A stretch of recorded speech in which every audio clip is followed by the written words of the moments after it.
Excellencies, ladies and gentlemen, Mr. President, I congratulate you on your election to lead us through this 77th gathering of the General Assembly of the United Nations. I wish you the best of luck as you take on this onerous task at this most difficult period of the world. Mr. President, as we would say in Ghana, our world is currently not in a good place.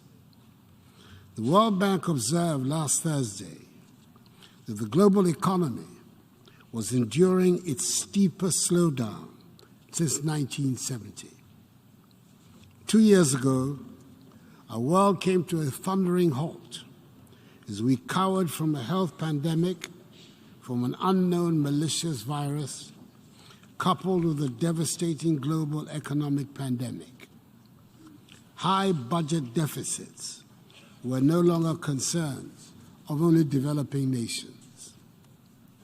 By 2021, COVID-19 had pushed Africa into the worst recession for half a century. A slump in productivity and revenues, increased pressures on spending, and spiraling public debts confronted us without relent. As we grappled with these economic challenges, Russia's invasion of Ukraine burst upon us, aggravating an already difficult situation. It is not just the dismay that we feel at seeing such deliberate devastation of cities and towns in Europe in the year 2022. We're feeling this war directly in our lives in Africa. Every bullet, every bomb, every shell that hits a target in Ukraine hits our pockets and our economies in Africa. The economic turmoil is global, with inflation as the #1 enemy this year. It hit a 40-year high in the United States and United Kingdom in recent months.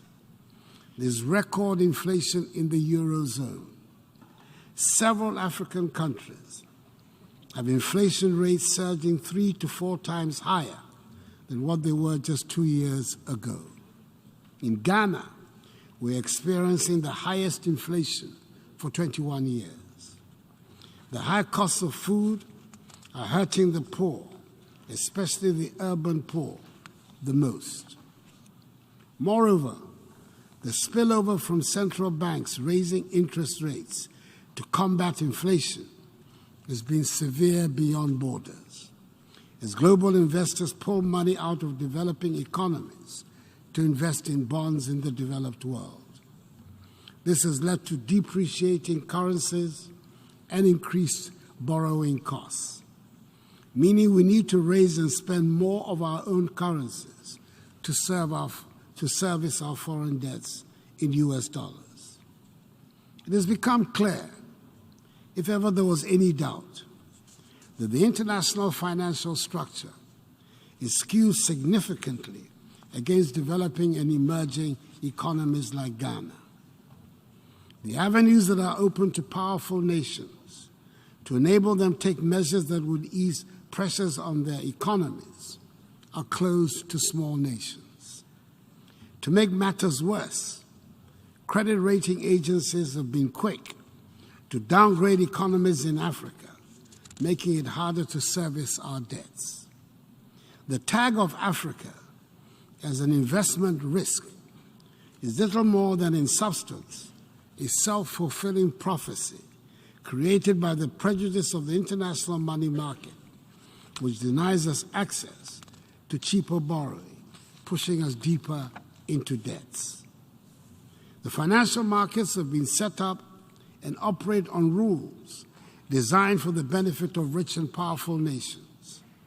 And during times of crisis, the facade of international cooperation under which they purport to operate disappears. These are the savage lessons that we have had to take in as the world emerged from the grip of the coronavirus to energy and food price hikes and the world rise in the cost of living. The necessity for reform of the system is compelling. Mr. President, I'm a modest student of history, and I would say it is doubtful that any generation of inhabitants of this earth has ever witnessed such a perfect storm of global economic chaos, a war with global consequences, and an unwillingness or inability to find a consensus to deal with the catastrophe. It is under such circumstances that we have gathered under the theme, a watershed moment, transformative solutions to interlocking challenges. Excuse me.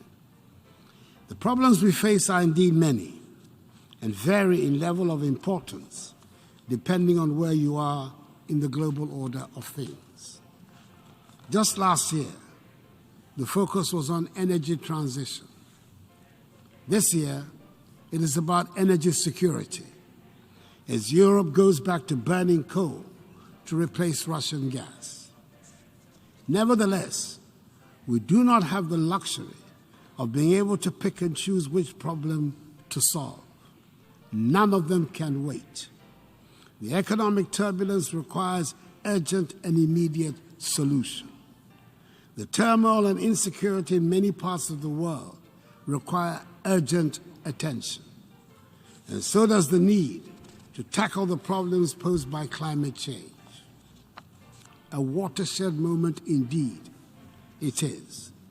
And history will judge us harshly if we do not seize the opportunity to make the changes that will enable us to deal with the many problems we face. Mr. President, a case in point is the destabilizing conflict in the Sahel.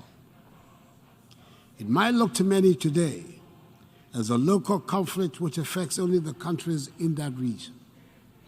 We in Ghana know differently. We have watched in horror as the unrest has moved from the Sahel inexorably to the West African coastal countries. All of Ghana's neighbors have suffered terrorist attacks, and some have lost territorial space to the invading forces. Furthermore, the terrorist pressure has provided a pretext for the unhappy reappearance of military rule in 3 of the 15-member ECOWAS community, 2 of whom have borne the brunt of the terrorist outrages in the region, Mali and Burkina Faso. It is a development we're determined to reverse so that the ECOWAS space remains a democratic one. All of us in the region are being forced to spend huge amounts of money on security.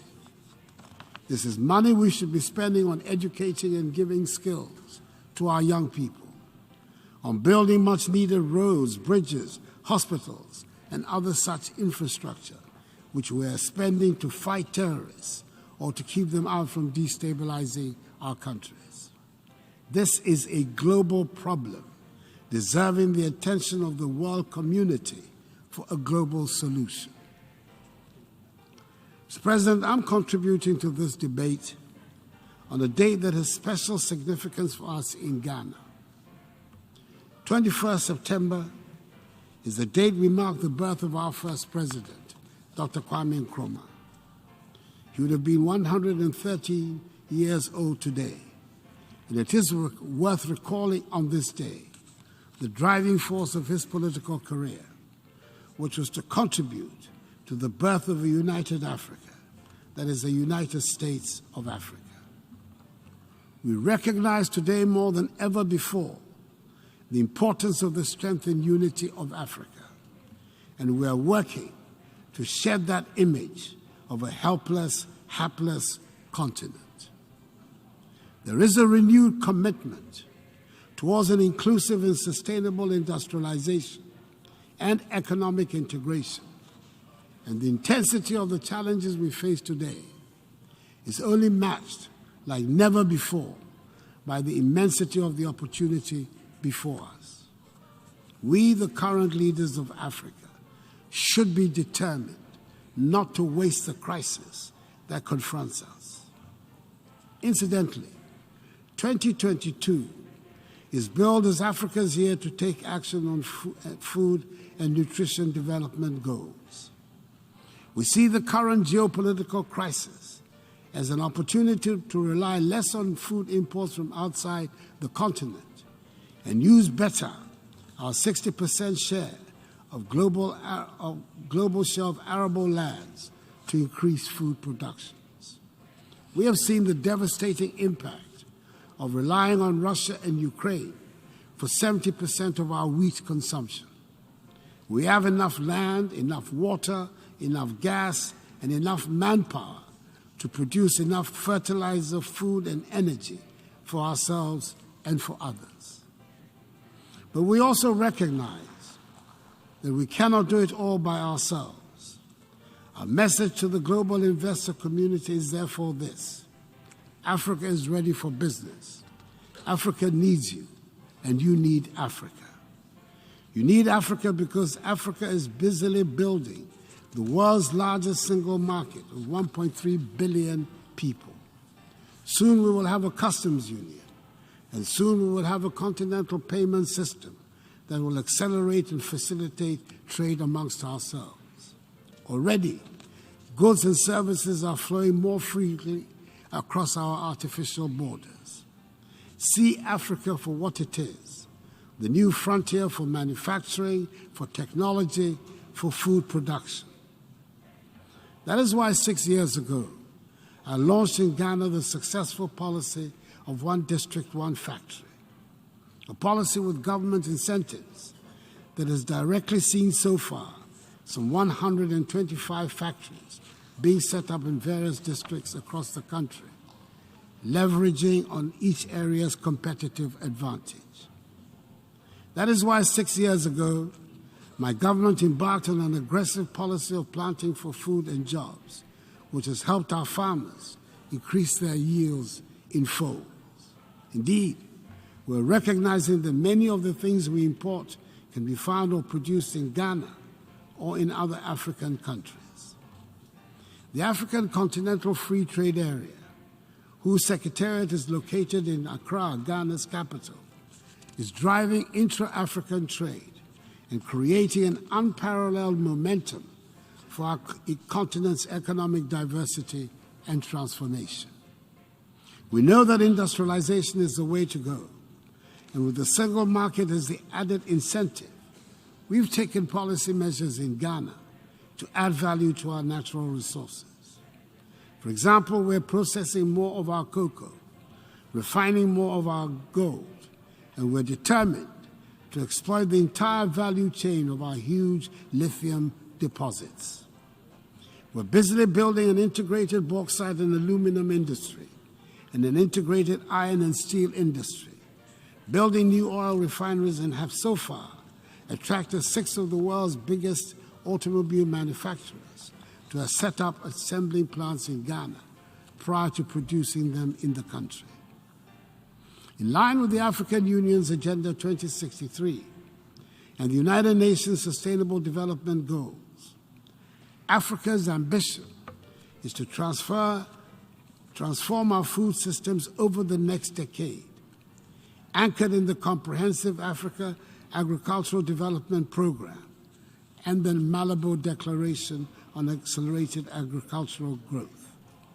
What we require now is support from the investor community for the rolling out of Africa's lucrative agro-industry, and for the community to see agribusiness in Africa as much more an opportunity than the perceived exaggerated risk, which has been the false but dominant narrative.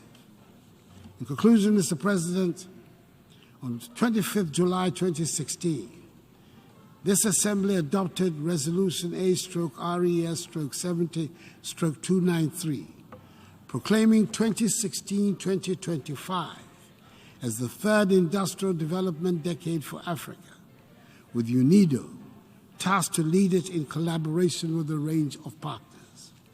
I believe it is time for the United Nations to take proper stock of this initiative and ask a few searching questions, recognizing what could have been achieved with greater commitment and focus. Working together, we can get our world back into a better and happier place. I thank you for your attention. On behalf of the Assembly, I wish to thank the President of the Republic of Ghana.